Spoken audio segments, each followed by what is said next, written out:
Tonight we are looking at suit combinations. Now I didn't put suit combinations as the subject because, to be honest, that it covers billions of different things, so suit combination is a bit of a generic term. I'm looking specifically at when you're missing a certain card, let's say a queen or a king, and you're deciding how best to play that suit, how to try to avoid losing that trick. Now what I'm going to be talking about is I'm going to be talking about situations known as a priori, or however you pronounce that Latin phrase, which means that we have not got any outside information. We don't know that they've bid one no trump. We don't know that they've opened a preemptive bid. I'm assuming I have little to zero information about the opponent's hands. So I'm talking about it as if I have just woke up and suddenly I'm in the middle of a bridge hand. Okay, I haven't got any bidding or anything like that. If someone bids, the odds change because they are more weighted to having points. So I'm talking about a situation where you don't know anything. Okay.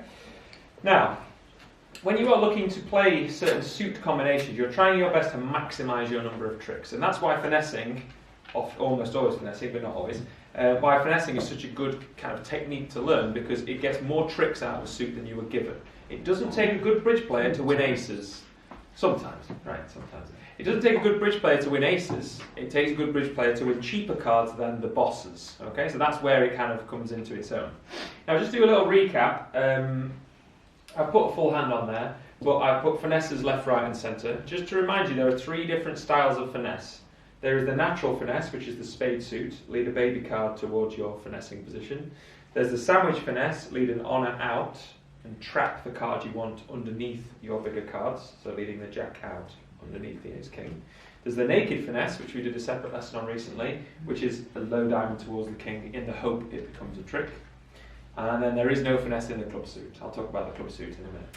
In fact, I want to give us worse clubs. Make it harder. Ace, king, queen is too easy. So if we were, just to kind of run through that, if we were to finesse in spades, we lead a low spade towards the jack, hoping that the queen is with west. If we were to finesse in hearts, we'd lead the jack of hearts out, in the hoping that the queen of hearts is with west. If we were to finesse in diamonds, we lead a low diamond towards the king, in the hope that the ace of diamonds is with west. The reason we want everything with west is because I've given north all the goodies, but obviously you could chop and change the hands and finesse in either direction. But the way a finesse functions is it's a positional play. Notice I wanted cards here and not here.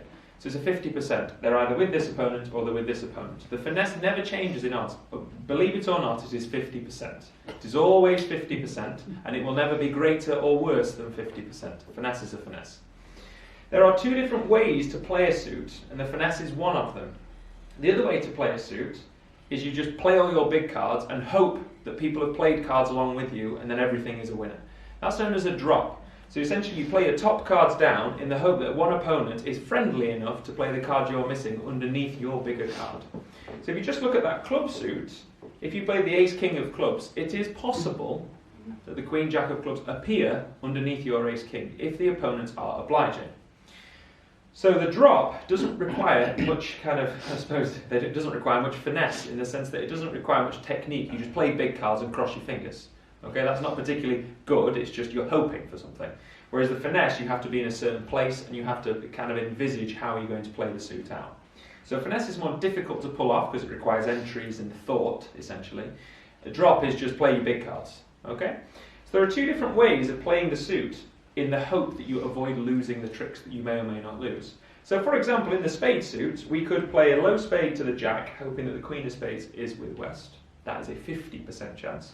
Or we could play a spade to the ace, then play the king of spades, and hope someone has played the queen by then. That would be the drop. There are your two options. If no one's played the queen by the time you play the ace king, you're going to lose the queen. If you finesse on the other side of the coin and the queen is here, you're going to lose the queen. So there is no guarantee. I'm not talking about guarantees, I'm talking about the best odds we can do. Now, you could go off instinct. Instinctively, a finesse in the spade suit looks better than the drop. It's unlikely someone's been dealt the queen of spades or the queen of spades and the little spade only, given the number of spades the opponents hold. It's more likely they have queen with more than one card. So in the spade suit, playing ace-king is an inferior line to playing low to the jack. Okay? Notice I'm using clever words because I'm protecting myself from the fact that it could be queen singleton here, couldn't it? It could theoretically be queen singleton here. You play for the finesse, someone else plays for the drop. They've chose the worse odds, but won. There are times where you play the best you can and do worse than someone else because of the way life is, basically. So what I'm trying to get at is, how do we know which one to choose. Do we play the ace-king of spades, hoping for the drop, or do we play a spade to the jack, hoping for the finesse? Without having to memorise millions of different suit combinations, there is a good little cheat you can do to work out whether the finesse is the best odds or the drop is the best odds. And I'm going to introduce you to that cheat.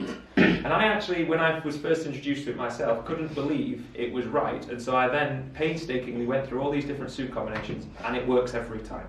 Okay? Again, I'm talking about no information from the opponent. If one opponent has turned up with 8 hearts already, it's likely the other person's got the card. Okay? I'm talking about no information, as if you just dealt the hand out. So, the way the cheat works is that the number of cards the opponents have increases or decreases the likelihood of the drop working.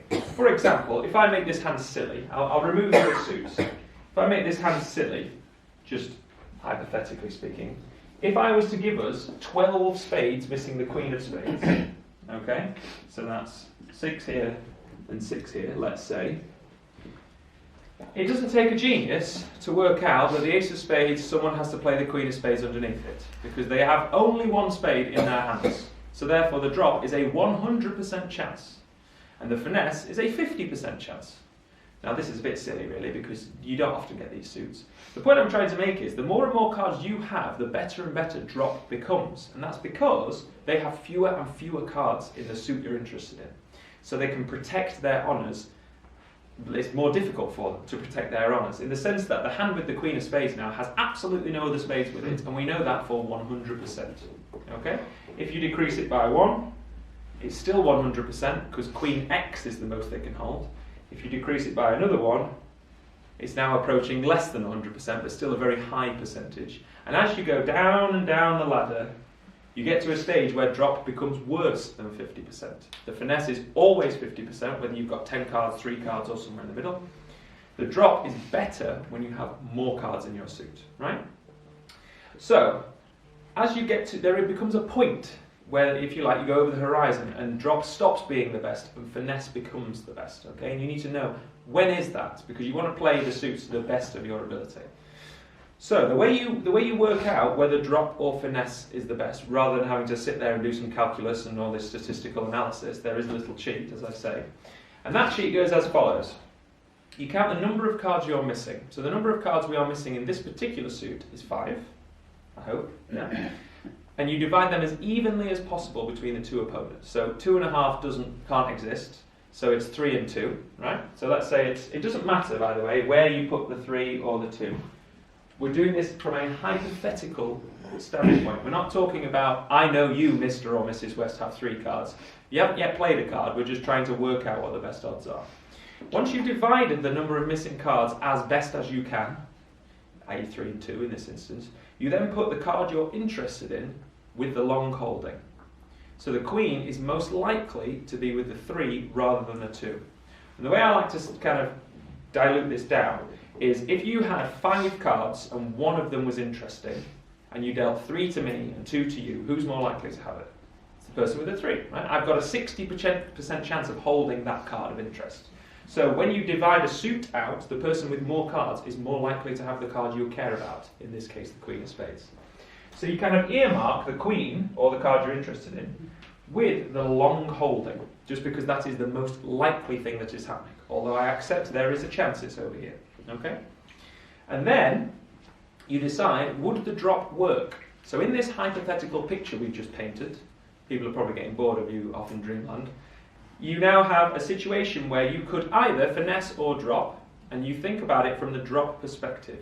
So in this picture we've painted, would the drop work? No. No, it wouldn't. You play the ace, you play the king, and whoever has 3 to the queen holds on to their queen. Okay? What that means is, if the drop would not work in your hypothetical picture, then the finesse is the best odds. Simple as that. Right? So if you increase the number of cards by 1, we've now 9 spades rather than 8 spades, which the opponents now have gone from 5 to 4. So the spades are now splitting what? 2-2. Now I understand that they don't always split 2-2. I get that, but we're doing it from a hypothetical, mathematical kind of, what's the best odds perception. So here, would the drop work now? Yeah. Yeah. Yes. So therefore the drop is the best odds. Now I am aware a 2-2 break is statistically less likely than a 3-1 break, if you want to kind of nitpick. But what we're talking about here is the best odds, the best way to play a suit. A finesse would be playing for a 3-1 break, but not a 3-1 break, which is why playing for the drop is the best in this suit, if you're interested. Or ignore what I just said and trust the little trick, whatever you want. Okay? So in this instance, because we now have 9 cards in this suit, we should now play for the drop and not the finesse. Because of the little cheat has changed. The maths has changed, they're now 2-2, which means the queen will fall underneath the ace-king. You follow me? Yeah? So, that is where the phrase 8 ever, 9 never comes from. When you have 8 in a suit, missing the queen, you should finesse. 9 in the suit, you should not finesse. So it's 8 ever finesse, 9 never finesse. That's where the saying comes from. The danger of that saying is it only applies to when you are missing exactly the queen. So if it's 8 ever, 9 never, sometimes people apply that to missing the king. And that is completely the wrong maths, and I'm about to prove to you how that is the case. If I decrease the quality of the spade suit to ace, queen, jack, we are still in a finesse drop position, aren't we? We could play the ace and hope that someone has singleton king, i.e. Christmas, or we could play a low spade to the queen, hoping that West has the king of spades. Yeah? So we're still in a finesse or drop position, right? So do the formula. We are missing 4 spades, which means they are 2 and 2. The king is with the longest one, which is either in this instance. Again, you don't have to give that person 2 and that person 3. It doesn't matter. It's just a hypothetical situation. Would the drop work? No. No. The reason what's changed is the fact that the ace is the only top card you can play. Whereas when you're missing the queen, you can play the ace and the king. So you need specifically a singleton king for the ace to be the right card. Whereas for the queen to be the right card, you need West to hold the king in any variant. King to 3, king to 4, king singleton, or king doubleton. Any shape with this hand with the king in it. If this hand has the king in it, and more than one card, you can't possibly win anyway. So you might as well not even consider those as suit layouts, because you can't win unless they, for some reason, play their king before you've played your ace, which wouldn't be a very good defence. So the little formula works whatever card you're missing. You could go right the way down to a 6 or a 7, and what you'll find is that missing a 6 or a 7, you should drop all of the time, because you can play the ace, the king, the queen, the jack, the 10, the 9, the 8. Whereas with a finesse, you have to play low to the 5 or something silly. So the little formula of working out you've got 3, you've got 2, it's with the 3, it won't drop, I should finesse, works for every card you are missing. Okay? What you would actually need for a drop of the king to be the right card, well, let's try it. Let's give us one more card. So now we have gone up to 10. The drop is getting better, isn't it, as we get more and more cards. So now they are dividing what? 3, 2. Oh, no, 3, 1. Yeah. 2. 2. Yeah. 2, 1. We're missing 3. The best we can divide 3 is 2 and 1. The king is where? With the 2. Would the drop work? Nope. So finesse is still the best odds. Yeah? But if you're interested in the maths, for those of you who like percentages, the drop here is about 32, 33%, and the finesse is 50. The finesse is always 50. So the drop is about 17% worse. That is a massive amount worse. We're not talking about single digits here, we're talking about like 1 in 6 worse. A lot of players' instinct with 10 cards is to play the ace and hope for a singleton king. That is the wrong odds by miles. But we're talking about more than 10%, that's colossal. Okay? What you actually need for a drop of the king to be the right thing to do is you need to have 11 cards in the suit, because then that suit is divided 1-1, which means the king will drop. Now I use the word will. If you're interested, the finesse is 50% and the drop is 52%. So I'm not really talking about a massive change there. But if you did that 1,000 times, you would be a winner in the long run, is the theory. Okay? You could come to me in a few weeks' time and say, on Monday afternoon, you said this and it happened this and I got a bad score. Yes, that could happen. But if you do it 100 times or 1,000 times, you will win in the long run. That's what I'm talking about. Okay? So in this instance, the saying for the king is 10 ever, 11 never. Which is why the phrase 8 ever, 9 never is a very dangerous phrase to be using, because you can misapply it, which is why I don't really like it existing. But everyone seems to have heard it somewhere or the other. But it only applies really to when you're missing the queen exactly. Okay? Right, so what I'm going to do is just put a few suits on there, change the missing card, change the number of cards we have, and see how it works. And after you've done it kind of 5 or 6 times, you can do it very quickly. The first few times seems a bit alien. Alright? Everyone happy with the basic premise though? Yeah, good, okay. So 2 options. Play the ace, king, queen and hope the jack has appeared, or play a low card towards the 10. Now, how many cards have we got? 7. We have 7. So they are dividing what? 3. 3, 3. They've got 6, so they are 3, 3. The jack is with the longest holding, which is wherever you like. Will it drop? Yeah. Yes, so the drop is the best odds. It will drop with 3 because we have 3 top honours. Do you see?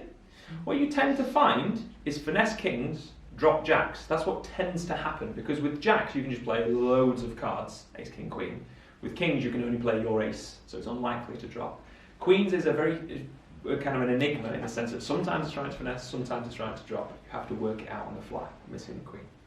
Alright, now interestingly, if I gave us 1 fewer card, so I gave the opponents 1 more, the jack is now with the 4. Agreed? Most likely with the 4. Now, in theory, the odds of making 4 tricks from this suit, the best way to play that suit is to play low to the 10. That's not instinctive, is it? Notice how the odds here is actually against your instinct. Your instinct would be ace, king, queen and hope the jacks appeared, wouldn't it? That's absolutely your instinct. My instinct too. It's the wrong odds. That's what this is telling us. And it's right, I've looked into it. So, because I really found this hard to believe, because I was like, surely this is right. No, the ace, king, queen is unlikely to drop the jack. It's somewhere in the 38%-ish region, whereas the finesse is 50. Now what I'm making is, I'm making a couple of assumptions here. I'm assuming we're not in a trump contract where we could just play ace, king and trump the losing spade. Let's say we're in 4 hearts, for example. I'm assuming we want 4 tricks from this suit, because if we only wanted 3, you could play the ace, king, queen and don't care if you're making the 10 or not. I'm assuming we're being greedy for as many tricks as possible. There's always other things going on in the hand where you think, actually, I'm not going to finesse the 10 of spades, because if I lose to east, they're going to play all their winning, blah, blah, blah. Or I'm not going to finesse because I don't need to, because I can trump the remaining cards. Okay, so I'm assuming that these suits are kind of in isolation, but obviously there's a rest of the hand going on. But I'm talking about the best way to maximise the number of tricks you're making. Okay?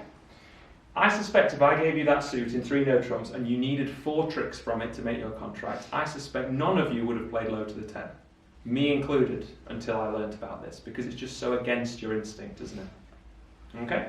Yes? Would you go for the ace king first in the hope that it is a good question. I was just about to come to that, but yes, it's a good question.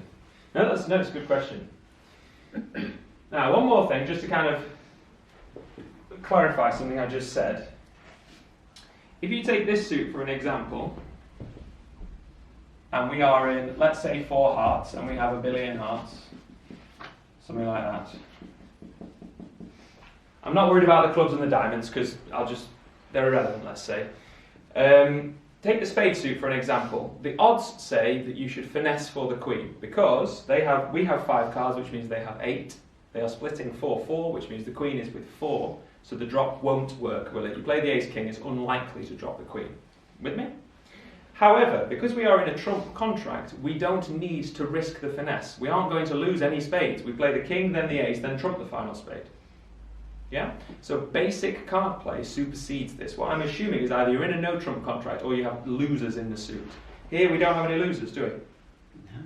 So what I don't want you to be doing is finessing suits unnecessarily. Yes, the formula says to finesse, but that makes the assumption you can't trump it. It doesn't understand external forces, i.e. a trump suit, essentially. Alright? You could finesse for the queen of spades, but if you did so, you would feel silly when you lost and then realise you're trumping your own ace in a minute and or king. You with me? So just be slightly careful is when you've got a suit that has a loser, or at least a potential loser in it. Okay, if you've got a no loser suit, you don't need me because you've got no losers. All right. Now, putting all that together, there is a way of being even greedier with your odds, maximising them to the absolute nth degree. So take this spade suit. I did this one right at the very start. Obviously, it doesn't have to be spades. I've just got some kind of spade obsession. Now, the odds, the little formula, little cheat if you like, say that the spades are 3-2, the queen is with the 3, so the drop is not the best odds, so we should be finessing. And the way we would perform a finesse is low to the jack, hoping that the queen is here. Yep. There is a small chance that the singleton queen is knocking about, in which case that would be sad. If you lost the singleton queen here, that would be sad. So what you can do is maximise your chances, go from 50% of a finesse to sort of 52-ish. And what you would do, because we don't need both the ace and the king to threaten against the queen, we could play a top card first, so play the ace, and you see a small spade from each player. When you see a small spade from each player, the singleton queen has now gone. There's no way that exists because you would have seen it. And now you can finesse. I assume you've got to get over here somehow, so that will be by playing a side suit. But now you play low, hoping that the queen is here to the jack. What you're doing there is catering for as many outcomes as you can. We didn't need both the ace and the king to take the spade finesse. We only needed one card to threaten against the queen here. So what you can do is cash one top card first, and if you see the queen, okay, good, glad you did that. If you don't see the queen, you return to normality, which is low to the jack. Do you see that? So because we've got the luxury of two top cards on top of the card we're missing, you can afford to cash one first and then do the finesse, if you don't see the singleton queen. So doing all of that, doing the little formula, maximising your chances, you get to a losing spade somewhere in the kind of high 40% region, which is pretty good given that you're missing a queen and 4 of the cards. Alright, that's quite hard to get to. If you were to finesse low to the jack, as your original play, not playing the ace first, you only ever feel really sad when it's singleton queen here, which is quite unlikely. So the ace is catering against a really slim possibility, but you might as well cater for it just in case. Okay, that's what I'm trying to say.